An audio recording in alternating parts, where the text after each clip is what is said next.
In this video, I wanted to give you quotations that you may not have heard about in class.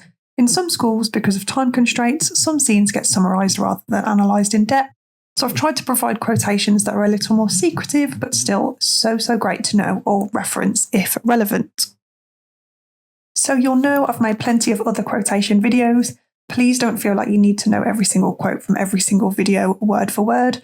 My best advice for aiding your memory is try to remember important metaphorical images or symbolism, stuff that you can really pick apart. So instead of remembering the full quote, "Angels are bright still, that the brightest fell," from Malcolm, you could instead remember the idea that Shakespeare's character, Malcolm, likens Macbeth to Lucifer and go on to explore the symbolism within this and what it represents.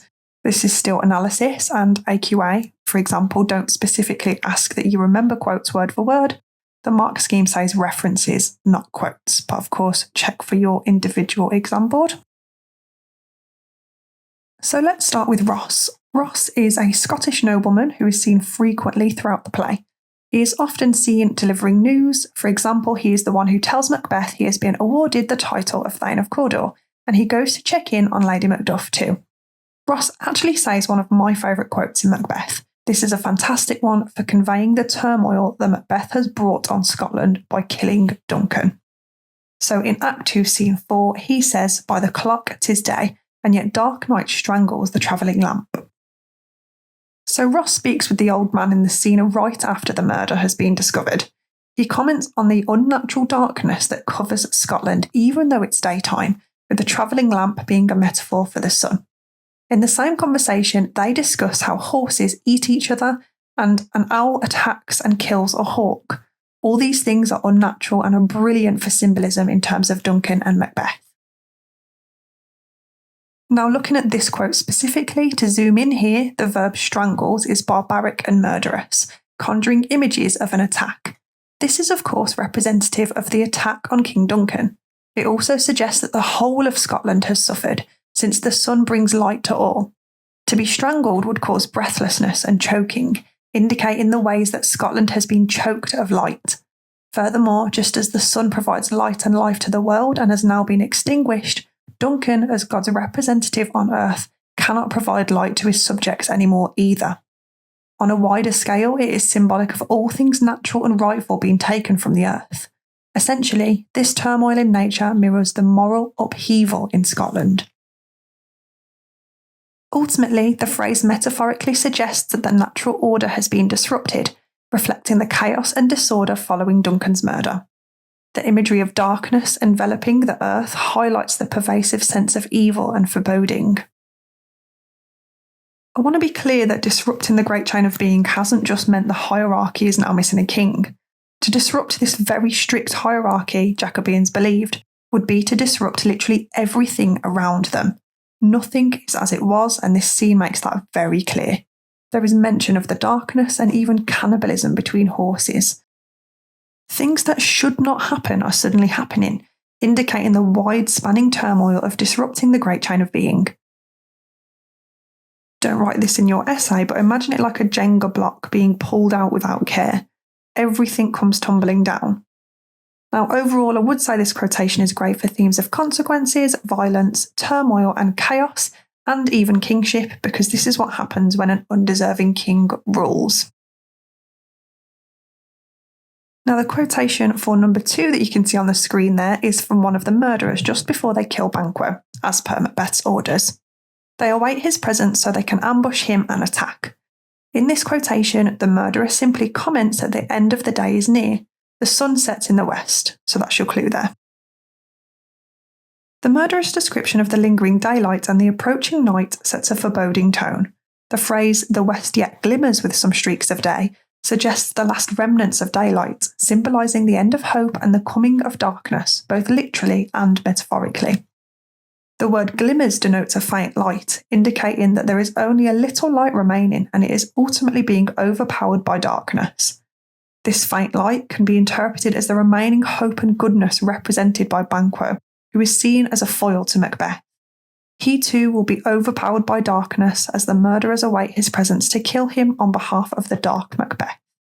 Banquo's character, honourable and virtuous, stands in stark contrast to Macbeth, who has succumbed to his dark ambitions. Thus, the glimmers of day represent the last moments of moral clarity and hope in the play, which are about to be extinguished with Banquo's murder. The use of glimmers also subtly underscores the fragility and transience of hope for Scotland in the face of overwhelming darkness. Reinforcing this, the setting sun in the west refers to the close of the day, which metaphorically again aligns with the end of Banquo's life. This image foreshadows not only Banquo's demise, but more broadly the darkness and therefore the instability and turmoil that is about to descend upon Scotland under Macbeth's tyrannical rule. As light traditionally symbolises goodness and purity, the increasing darkness signifies the increasing power of evil and corruption. This moment serves as a poignant reminder of the consequences of Macbeth's unchecked ambition, which not only seals Banquo's fate but also marks the further moral degradation of Scotland. Now, quote number 3 is spoken by Macbeth in Act 3, Scene 4, during the banquet scene when he sees Banquo's ghost. Macbeth is responding to Lady Macbeth, who is questioning his manhood to try and get him to compose himself in front of their guests. He responds to Lady Macbeth questioning, "Are you a man?" And essentially what he's saying is, "Yes, and I am a bold man too, and even looking at me would horrify the devil." So Macbeth's assertion or claim that he is a bold one whose appearance could appall the devil is a declaration of his fearless masculinity. Here, Macbeth aligns masculinity with the courage to confront and endure the horrific and the supernatural. His pride in this boldness signifies a transformation in his character, as he now associates being a man with facing and mastering terrifying, even demonic challenges. There's also a sense of pride in his statement too. He sounds proud that his masculinity would appall the devil. The verb appall is powerful here. If you appall someone, you horrify them, you disgust them, and he's proud of the fact that he could elicit this reaction from the devil. This hubris or this arrogance underscores his now misguided understanding of masculinity. It's now tied to notions of power, dominance, and the ability to instill fear in others, including supernatural beings like the devil. It also goes to show his damnation is absolutely inevitable. The fact that even the devil would be horrified by him goes to show the almost unimaginable or inconceivable depths of his moral decay. He is more than evil at this point. Don't forget as well, he says this as he tries to shake off the fear of seeing the ghost. Lady Macbeth is trying to encourage him to behave rationally in front of his guests. He's trying to calm himself down. Macbeth's supposed boldness here can be seen as a bit of an act or a facade.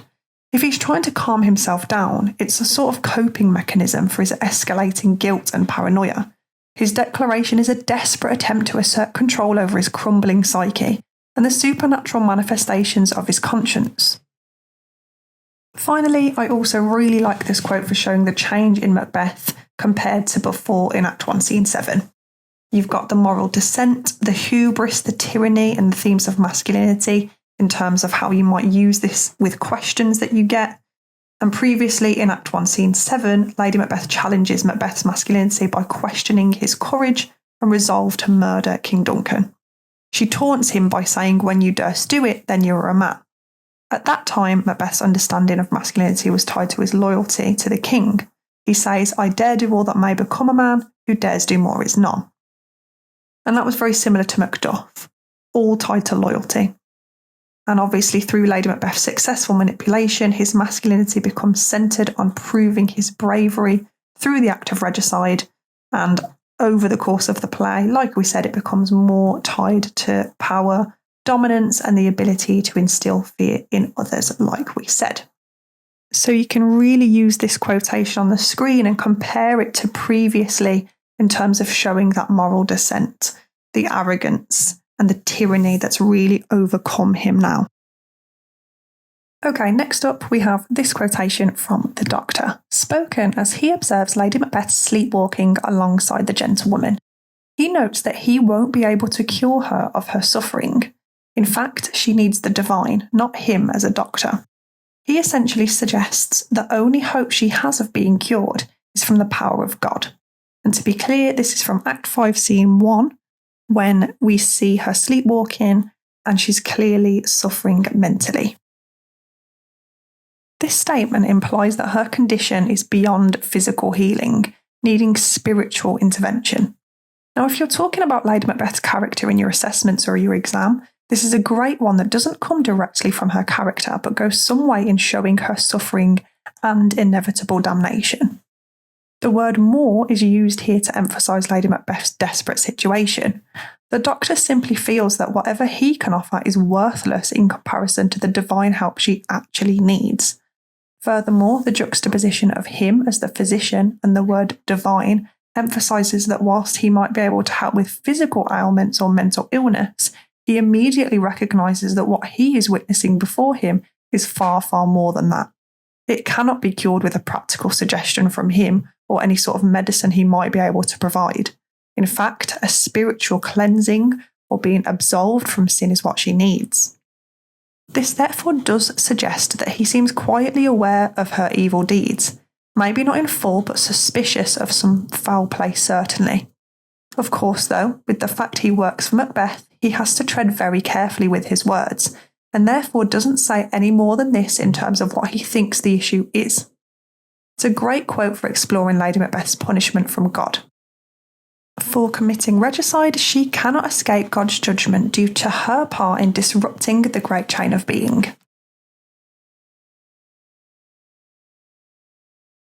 Now, our final quote is from Angus, and this is a great one for exploring kingship, again because Macbeth doesn't deserve the role, Macbeth's tragic downfall, and the ideas of justice and revenge.